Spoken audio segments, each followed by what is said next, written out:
Welcome to today's explainer. Between the TikTok binges, the rapid fire videos we consume all day, and those endless Slack messages, it is just incredibly easy to dismiss sitting down with a book as, well, kind of quaint, like an old fashioned pastime. But today, we're actually going to look at the data and the research, and it reveals a completely different reality.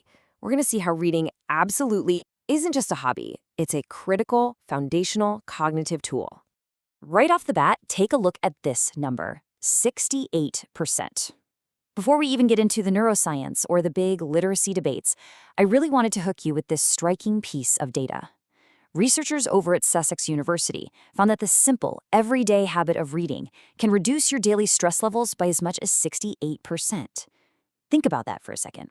Just 6 minutes of losing yourself in a really engrossing book after a chaotic day can literally calm your nervous system. You aren't just reading, you are literally escaping the worries of the real world.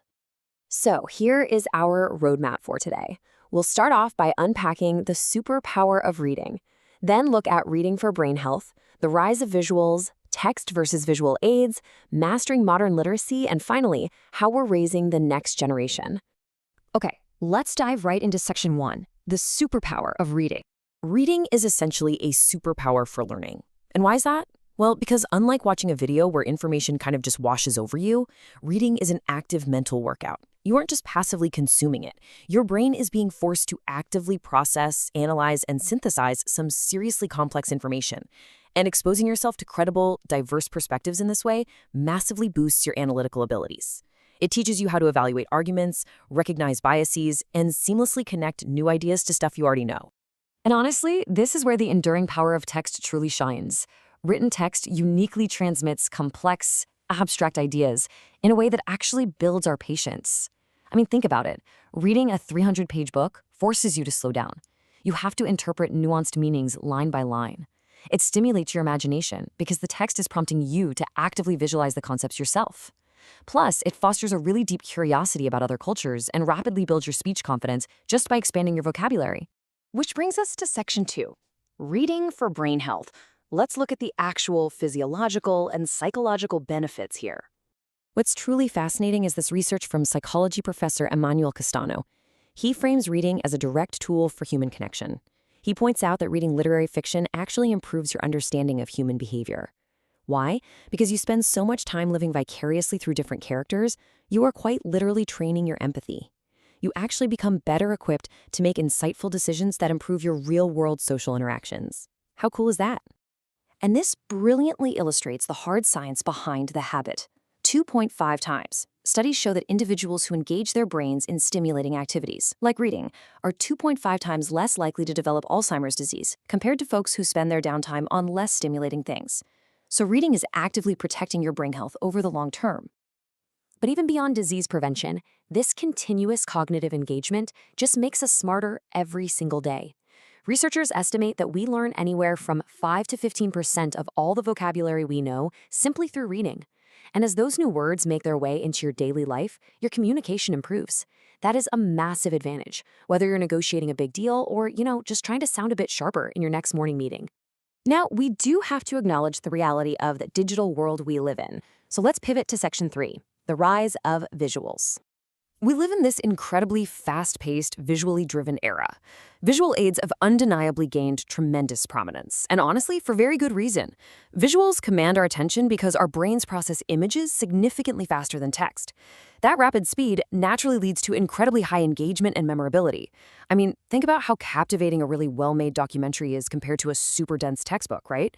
Visuals also brilliantly simplify abstract data, which makes complex information highly accessible to all sorts of learning styles, across the social and digital media platforms we use every single day.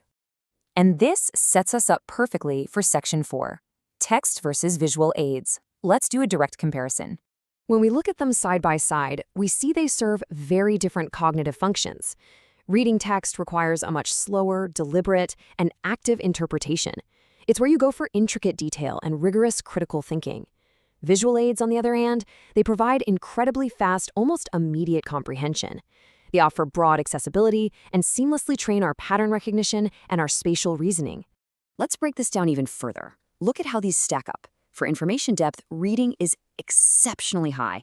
It gives you that deep nuance, while visuals are a bit more variable and often simplify things.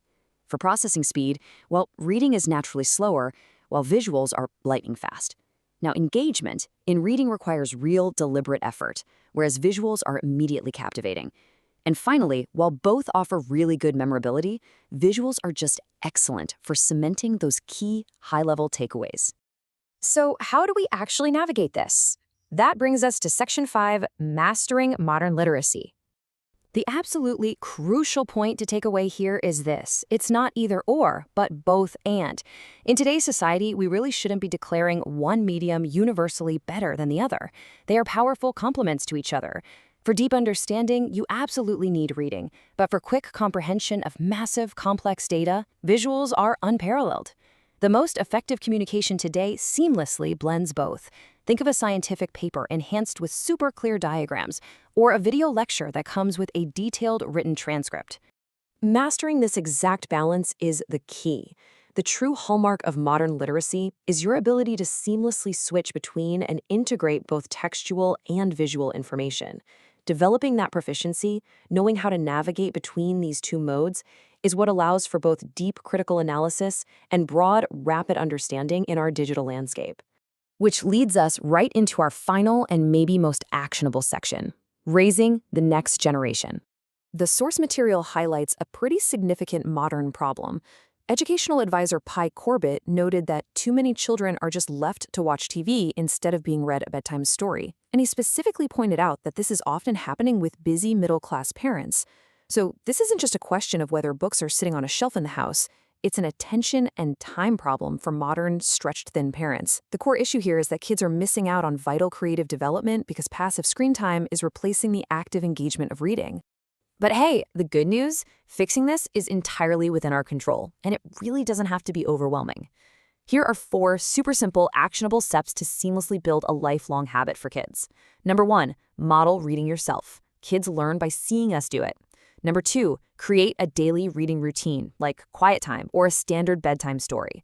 Number 3, let the kids choose books that excite them, so it feels like fun, not homework.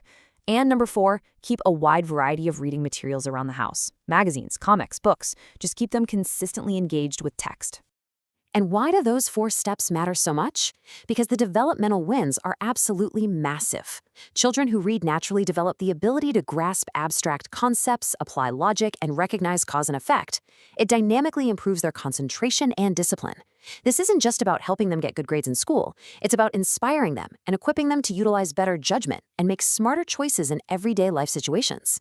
We've seen the data today. We've looked at how reading actively protects our brains, expands our empathy, and perfectly pairs with visual literacy to make us sharper overall. So I really want to leave you with this final thought. In a world of endless passive scrolling, what are you going to read today to build your superpower? Thank you so much for joining me on this explainer, and I'll catch you next time.